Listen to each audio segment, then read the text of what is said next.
I think everyone that knew him knew George's just bigger-than-life personality. His heart was bigger than a barn. His love of life, his family, and his friends, just amazing. But what I remember best about George was an occasion when he got to talk to my mom about his life. He'd already been diagnosed with cancer, incurable. He sat down with my mom and just regaled her with the story of his whole life, which is just amazing, and I wish everyone could know his story. It began with a charmed childhood in Hungary, where his father was the tenor for the Budapest Opera, and through his door walked royalty. In his home he had Franz Liszt's piano, and from there he had to flee with his family when the Russians came to Hungary and ended up in the United States.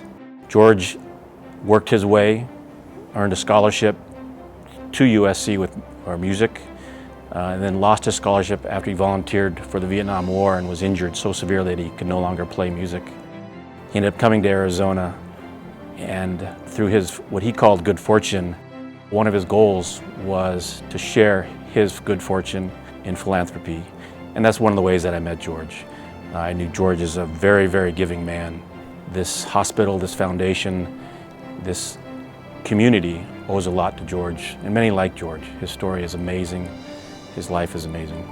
George excelled in sales, and if you met George, you could see why. He had a story for every day.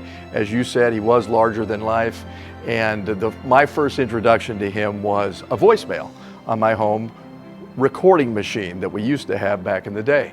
So I play this message and I hear, "Hello, Mark, this is George Rozsa. I want you to help me with a golf tournament. I love you, darling. You're so good. I watch you on Channel 12 News all the time." So I'm immediately thinking it's some of my friends who are notorious pranksters who do this all the time. So I ignore it. So he calls me back the next day and I answer the phone. And he goes into his dialogue again, and I find out this is a real guy, right? And he says at the time, "I'd like you to help me MC some events. I understand that you're big in the community, giving back. You live in Ocotillo. We live next to each other," and so we forged that friendship. He was very, very close to his family too. And I know at the end when he was here in the hospital, I would visit him frequently. And one day Carol was up there and she had left the room. And so he asked me, he said, "I would like you to eulogize me."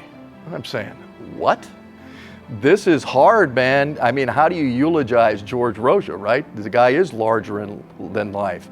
And so I took the time to really get to know the intricacies of his life story, which we've kind of glossed over, but were much more significant. For a guy of his stature to give back to this community, it was an honor to know him as a friend and somebody who could be a leader in philanthropic events like have been going on here for the past 10 or 15 years in the hospital.